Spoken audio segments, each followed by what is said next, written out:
So hi guys, మన సబ్స్క్రైబర్కి మనం చేపలు వేసి అయితే పంపించడం అయితే జరుగుతుంది. సో వ్యాన్ వచ్చేసింది. సో ఇక్కడ చూడండి, మనం వలలు అయితే లాగుతున్నారు.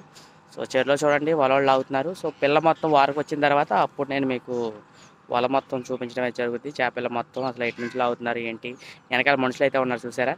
సో దగ్గరికి వచ్చిన తర్వాత మొత్తం చేపలు అయితే దగ్గరికి వచ్చి అప్పుడు నేను మీకు చూపిస్తాను మొత్తం ఏ సైజు పిల్ల ఏం పిల్ల అనేది ముందులో మనం తెలుసుకుందాం. మన సబ్స్క్రైబర్ కి చేపలు వేసి పంపించడానికి అయితే నేను రెడీ అయితే చేయడం అయితే జరిగిందండి. సో ఆయన అయితే వ్యాన్ అయితే పంపించారు. సో ఆయన రాలేదండి మన దగ్గరికి ఆ రోజు. మన దగ్గర ఫోన్ లో మాట్లాడటమే అంతా. సో ఫోన్ లో మాట్లాడిన తర్వాత ఆయన మనకైతే పేమెంట్ వేయడం అయితే జరిగిందండి. సో పేమెంట్ వేసుకున్న తర్వాత మన వ్యాన్లు అవన్నీ పురమాయించారు ఆయనే. సో వ్యాన్ కూడా ఆయనే పంపించుకున్నాడు. చక్కగా ఆయనకి కావాల్సిన పిల్ల సైజ్ అయితే మనం వేసి పంపించడం అయితే జరిగిందండి. ఎక్కడున్నా మనిషి వచ్చినా రాకపోయినా అండ్ క్వాలిటీ అండ్ క్వాంటిటీ విషయంలో నో కాంప్రమైజ్ మన దగ్గర మాత్రమే అండి. మనం ఆయనకి 3 అంగుళాల కాడి నుండి సైజ్ అయితే ఇవ్వడం అయితే జరిగిందండి. శీలావతి పిల్ల 3, 4, 5 సైజు. సో మనకి లీస్ట్ వచ్చేసరికి 3. సో 3 అంగుళాల లీస్ట్ చాలా తక్కువ అయితే రావడం అయితే జరిగిందండి. 3 అంగుళాల చేపలు అయితే మనం వేసి పంపించడం అయితే జరిగింది ఆయనకి. సో అందమైన రకమైన పిల్ల, అద్భుతమైన పిల్ల.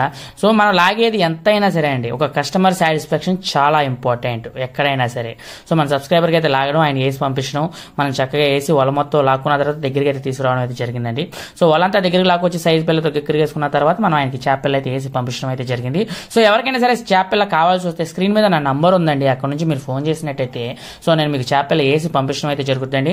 సో మొత్తం చేపల ప్రతిదీ ఒకటి ఆల్ ఇండియా మొత్తం భారతదేశం మొత్తం మనం చేపలు అయితే ట్రాన్స్పోర్ట్ చేయడం అయితే జరుగుతుందండి.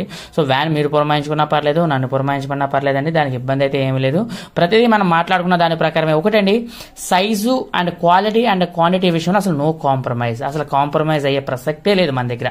ఎందుకంటే నాకు సబ్స్క్రైబర్ ఈ రోజుతో పోయేది కాదు, మళ్ళీ ఆయన నా దగ్గరికి రావాలి, మళ్ళీ 10 మందికి ఆయన చెప్పాలి. సో అలా కోసం నేను బిజినెస్ అయితే చేయడం అయితే జరుగుతుందండి. Thank you so much. మీరు చూస్తున్నారు జీకే బాబు బీటెక్ ఫిష్ ఫార్మర్.